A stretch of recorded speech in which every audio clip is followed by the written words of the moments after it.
দেখেছি। আবার বলে কি, কিছু বললে তোর মুখে আমি ঝাঁটা মারবো। চুপ কর কলঙ্কিনী। ও, এই কথা আপনার মুখে উঠলো করিম সাহেব? ভালো করে চেয়ে দেখুন তো করিম সাহেব, এই মুখে কি কলঙ্কের ছাপ আছে? কলঙ্কের ছাপ না থাকলেও ওদের মুখের কথাই যথেষ্ট বোন। ওরা যে সমাজপতি, ওদের কথাই গরিবরা নিঃস্ব কলঙ্ক দেহ কলঙ্কিত হয়ে যায়। আমি জিজ্ঞাসা করছি, কেন তোমার এই চরিত্রহীন মনটাকে গায়ের বুকে ছেড়ে দিয়ে ছেলেদের মাথা খারাপ করছে? কেন সমাজের পবিত্রতা নষ্ট করছে, সমাজকে কুলুষিত করছে? বলো, জবাব দাও। নইলে এই আজ এই গায়ের সমস্ত লোক ডেকে এর একটা ব্যবস্থা করব।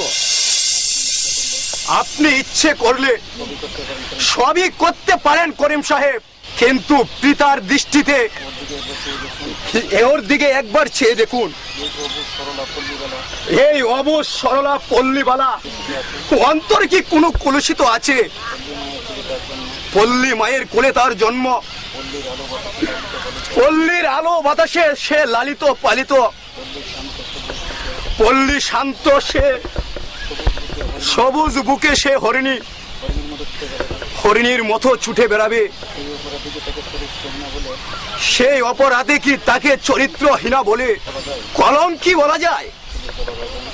চলো ভাইজান, যারা নিজের চরিত্রের খবর রাখে না তারা অপরের চরিত্রের মূল্য কোনো দিন দেয় না। তবে আমিও বলে যাচ্ছি, আমার গ্রামে আমি হাসবো, খেলবো, নাচবো, গাইবো, যেখানে খুশি যাব। আমি তারও চোখ রাঙানি সহ্য করব না। বড় বার বেড়েছে দেখছি, এত বড় বেয়াদব আমাকে চোখ রাঙিয়ে শাসন করে যায়। ঠিক আছে, আমিও দেখে নেব। আপনাকে চোখ রাঙায়নি, চোখ রাঙিয়েছে আপনার কূটনীতিককে। আমি এসেছিলাম আপনার কাছে সুবিচারের আশা, কিন্তু তার পরিবর্তে পেয়ে গেলাম চরিত্রহীনের অপবাদ। সমাজস্থিতির ভয়। তবে মনে রাখবেন করিম সাহেব, চোখ রাঙিয়ে স্ত্রী পুত্রকে শাসন করা যায়, কিন্তু পরকে শাসন করা যায় না। অসহ্য অসহ্য, আমার কথার উপর আবার কথা বলে।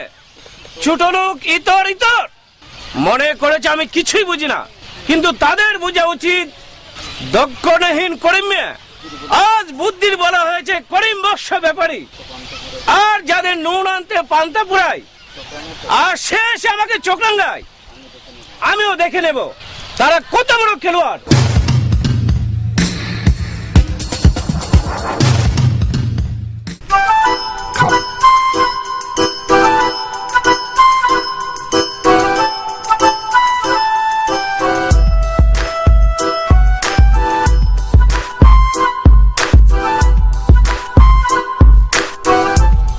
সেই দিনের সেই ঘটনায় সত্যি বড় অপমানিত হয়েছি ফারুক। আমি তো কল্পনা করতে পারিনি যে ফুলের মতো একটা সাধারণ মেয়ে তোকে অপমান করতে পারে। আমার মনে হয় তার পিছনে কোনো রহস্য আছে রে। রহস্য আছে। ওই মতিন ষড়যন্ত্র করে সকলের কাছে আমাকে ছোট করেছে। এই নে সিগারেট আছে নাকি? আছে, সিগারেট আছে। সিগারেট খাবি? দে সিগারেট নে। তবে দেখছি তোর কাছে মেস? হ্যাঁ লো মেস আছে যে জ্বালা। তবে দেখছি ষড়যন্ত্রের মূল নায়ক মতিন।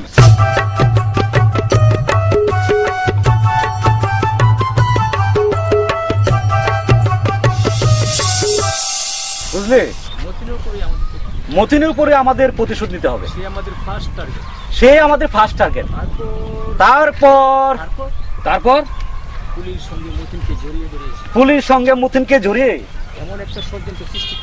এমন একটা ষড়যন্ত্র সৃষ্টি করতে হবে যাতে এই গ্রামের সকলেই বুঝে মতিন আর ফুলির অবাধ মেলামেশা মুথিন আর ফুলির অবাধ মেলামেশা একটা অবৈধ সম্পর্ক। একটা অবৈধ সম্পর্ক, বুঝলি? তারপর তারপর তারপর তারপর গ্রামের উপর চাপ দিয়ে তারপর গ্রামের উপর চাপ দিয়ে ওদেরকে এক করে করতে হবে, ওদেরকে এক ঘরে করতে হবে, বুঝলি? বুঝলি?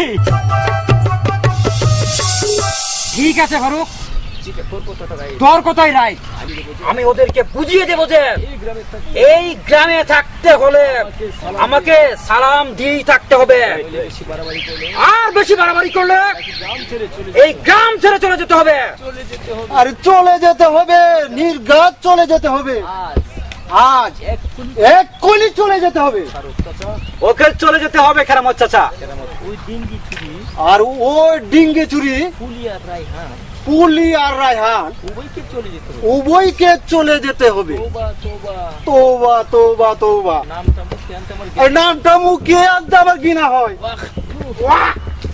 ও, ওই বাজে কথা ছেড়ে দিয়ে আসল কথা বলো। আসল কথা হলো আরে আসল কথা হলো তোমার বাবার সামনে হারামজাদি আমাকে বলে তোমার বাবার সামনে ওই হারামজাদি আমাকে বলে টাকাটা গুলাম, আমি 5 আটা গোলাম, আমার স্ত্রীরা অসৎ, আমার স্ত্রীরা অসৎ, আমি মুতাহেব, আমি মুসাহেব, ইত্যাদি। ইত্যাদি ইত্যাদি। তবে আরো বলছি বাবাজি, সে কি জাত অপমান করেছে? সে কি জাত অপমান করেছে? তোমার বাবাকে বলে তাও তোমার বাবাকে বলে টাউট, আলু বাজারি, কালো বাজারি, মুনাফাকিরি, মুনাফাকারি, আরো কত কি। আরো কত কি। হারামজাদির কথা শুনে এই হারামজাদির কথা শুনে আমার গায়ে 100 আমার গায়ে 100 ডিগ্রি জ্বর উঠেছে। ফারুক, বল কি করতে হবে? আমি আজই ওদেরকে শেষ করে দেবো। এত উত্তেজিত হতে চলবে না রে কামাল। যা করতে হয় মাথায় করবে, একটু ঠান্ডা মাথায় করবে, বুঝলি? পাগলের মতো যাতা করলে পাগলের মতো যাতা করলে এই চেয়ারম্যান সাহেব অসন্তুষ্ট হবে। তবে কি করা যায় বলতো? তাকে বুঝিয়ে শুনে ভাগ্য রাখতে হবে, বুঝলি? নাইলে কোনো অঘটন ঘটালে এ থানায় কেস করে দিবে। প্রথমে গ্রামের লোক সাক্ষী দিবে, আমাদের অসুবিধা হবে। আমাদের অসুবিধা হবে কিন্তু। তাই তো তাই চেয়ারম্যানকে বাধ্য রেখে ভবিষ্যতে আমাদের কোনো চিন্তা নেই। ভবিষ্যতে আমাদের কোনো চিন্তা থাকবে না।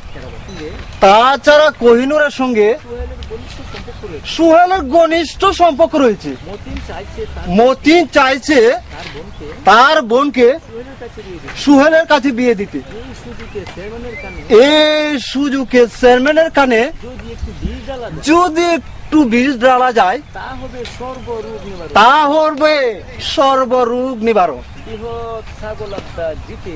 বৃহৎ সাগরাত দিতে। Right right, right right right, very good idea. Very good idea. Keramat চাচা, কেরামত চাচা, তোমার বুদ্ধির সত্যি কেরামতি আছে, তোমার বুদ্ধি সত্যি কেরামতি আছে গো। কিন্তু একটা কিন্তু আরেকটা কাজ করতে হবে চাচা। আজ থেকে ওদের বিরুদ্ধে আজ থেকে ওদের বিরুদ্ধে উঠে করে লাগতে হবে। উঠে পড়ে লাগতে হবে। সবাইকে বলবে সবাইকে বলতে হবে গ্রাম থেকে তাড়িয়ে দিতে, ওদেরকে গ্রাম থেকে তাড়িয়ে দিতে, নইলে সমাজে দূষিত নইলে এই সমাজ দূষিত হবে। হইব। কি হইব? গান হইব নাকি? গান হইব নাকি? কোন কোন বয়াতি আইব? আরে কোন কোন বয়াতে আইব? কেরামত, তোর মা তার মন্দ আইব। তোর মা তার মন্ড আইব। কোন হারামজাদা এই শুন হারামজাদা, পুলিশ সঙ্গে মতিনের কুকর্ম হয়ে পুলির সঙ্গে মতিনের কুকর্ম হয়েছে। তারা গ্রামে থাকলে তারা এই গ্রামে থাকলে সমাজ নষ্ট হবে। সমাজ নষ্ট হবে। তাই ওদেরকে গ্রাম থেকে তাই ওদেরকে গ্রাম থেকে তাড়াতে হবে, বুঝলে? থাকে। অহন বুঝছি, ওহন বুঝছি। আজ থেকে সবাইকে বলবে একবারে করছে। ওদেরকে এক ঘরে করে রাখবে, ওদের সঙ্গে মেলামেশা সব বন্ধ করে দিবে। আমি পারবো না চাচা। আমি পারুম না চাচা। কেন? কেন? মতিন ভাইয়ের মতো মতিন ভাইয়ের মতন অমন ফেরেশতা লোক এমন পাপ করতে পারে না। এমন পাপ করতে পারে না। তুই জানিস না, আর তুই জানিস না হারামজাদা, আমি নিজ চোখে আমি নিজ চোখে দেখেছি। আছি। তুমি মিথ্যা কথা কইতেছো। তুমি মিশা হতা কইতাছ, তোমার আমি চিনি। তোমারে আমি চিনি, তুমি শয়তানের আড্ডি। এই সারা মুখ সামনে কথা বল, শহরের বাচ্চা, নইলে তোকে আমি একদম ফুটু করে দেবো। তোমারে আমি আসতে রাম না। আলার ফুহালা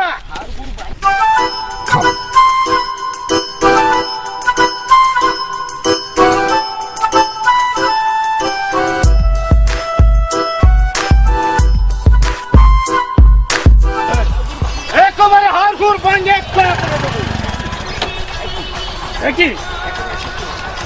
এখানে এসব কি হচ্ছে? দেখেন না চাচা, কামাইলে আমার বিস্তারে গুলি করতো স্যার। না না, তা কি হয়? তোমাদের নিজেদের মধ্যে ঝগড়া সাজে না কামাল? লোকে শুনলে কি বলবে তোমাদের? কারণ তুমি আর ও সমান নয়। আর তুই ঝগড়া করতে এলি কেন? যা শীঘ্রই বাড়ি যা। আর যদি ঝগড়া করতে দেখি পিটিয়ে তোর চামড়া তুলে নিব। যা বাড়িতে যা।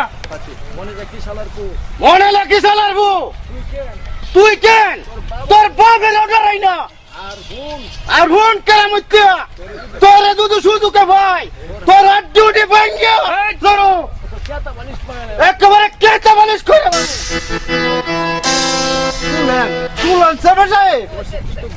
আরে অশিক্ষিত গর্দব কি বললো? অসভ্যই তোর। চুপ কর কেরামত, তুমি এখন যাও। আরে যাবো কি বলছেন? আমি তাকে থাক থাক, তোমাকে আর কিছু করতে হবে না। যা করবার আমি নিজেই করব। আমি ওকে আচ্ছা করে শায়েস্তা করে দেব।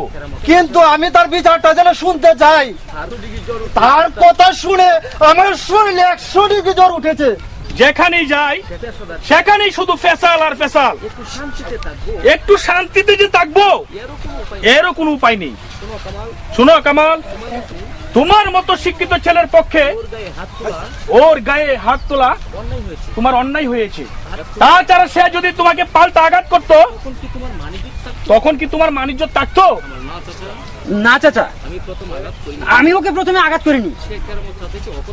সে কেরামত চাচাকে অকথ্য ভাষায় গালিগালাজ করছে, তাই অসহ্য হয়ে। কিন্তু এভাবে শাসন করে অন্যভাবে শাসন করলে তো হইতো। তা না করে গায়ের জুড়ে জোর কাটাতে গেলে কেন? আর এমন কি ঘটনা ঘটেছে যার জন্য মারামারি করতে হলো?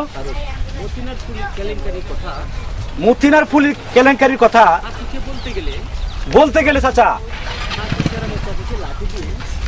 পাঁচু কেরামত চাচাকে লাঠি দিয়ে আঘাত করতে চেয়েছিল। কিসের কেলেঙ্কারি? বলতে যে আমার লজ্জা করে চাচা। মতিনার পুলির অবৈধ কার্যকলাপে গ্রামের লোক অতিষ্ঠ হয়ে পড়েছে। আপনি যদি এর একটা ব্যবস্থা না করেন চাচা, মান ইজ্জত নিয়ে এই গ্রামে থাকা যাবে না।